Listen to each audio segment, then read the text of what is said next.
এই আমি ডাক্তারের কাছ থেকে রিপোর্টটা নিয়ে আসি। আচ্ছা ঠিক আছে। মুনা, এসব আমি কি দেখতেছি?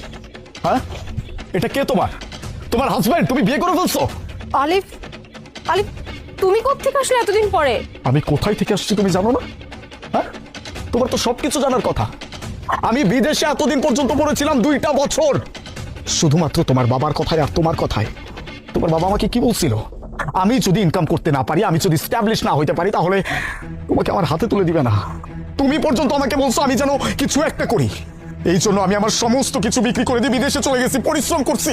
2 বছর পর দেশে এসে আমি কি দেখতেছি? আমার গার্লফ্রেন্ড অন্য কাউকে বিয়ে করে ফেলছে, তার হাজবেন্ড আছে। হ্যাঁ, এইটাই যদি তোমার করার ছিল, তাহলে তাহলে আমার জীবনটা নিয়ে তুমি কেন খেললা? আমি কি করবো? হ্যাঁ, অপেক্ষা করে যাচ্ছিলাম। হ্যাঁ, আমার কাছে কোনো ওয়ে ছিল না। আমার বাসা থেকে আমাকে জোর করতেছিল, বিয়ের জন্য প্রেশার দিচ্ছিল প্রত্যেক দিন যে বিয়ে কর, ও আসবে না। আমি কি করবো? আমার মা বাবা লিটারালি আমার কাছে এসে হাত জোর করে বলতেছিল, দয়া করে বিয়েটা কর, আমরা পারতেছি না। আর তুমি তো বলছিলে 1 বছরের কথা। আমি তোমার জন্য 1.5 বছর তাদের সাথে যুদ্ধ করছি প্রত্যেক দিন, কিন্তু শেষ পেশার পারি নাই। শেষ পেশা আমি হেরে গেছি, বাধ্য হয়ে তাদের কথা মতো আমি বিয়ে করছি। আর এখন তুমি এই 1.5 বছর পরে এসে বলতেছো তুমি আমার জন্য অপেক্ষা করতে পারো নাই? মুনা, একটা মানুষের প্রতিষ্ঠিত হইতেও সময় লাগে মুনা। এখন না এসব বলে কোনো লাভ নাই। তুমি কি করছো না করছো, কি স্ট্রাগল করছো, আমার জন্য কি ফিল করছো, এগুলোর কোনো ভ্যালু নাই। কেন জানো? কারণ আমি এখন বিবাহিত, আমি অন্যের স্ত্রী। তার থেকেও বড় সত্য হচ্ছে আমি প্রেগনেন্ট। হ্যাঁ, আমার হাজবেন্ডের বাচ্চা আমার পেটে।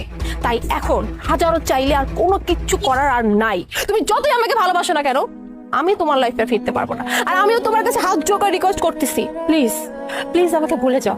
আমি আমার হাজবেন্ডের সাথে অনেক ভালো আছি, আমার সংসারটা তুমি নষ্ট করো না। আমার হাজবেন্ড যদি গুনাহ করে জানতে পারে তোমার কথা, তাহলে ওই মানুষের কষ্ট পাবে। ওই মানুষের সত্যি আমাকে অনেক ভালোবাসে, আমাকে অনেক ভালো রাখছে।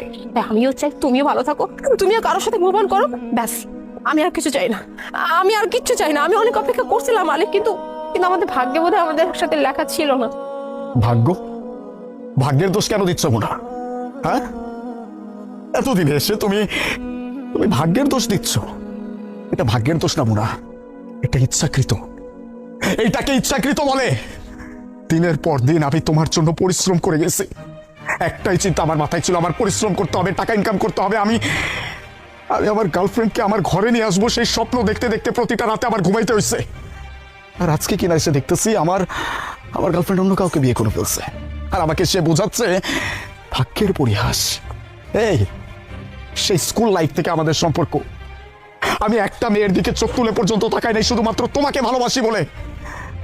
আসলে এইটাই হয়, মেয়ে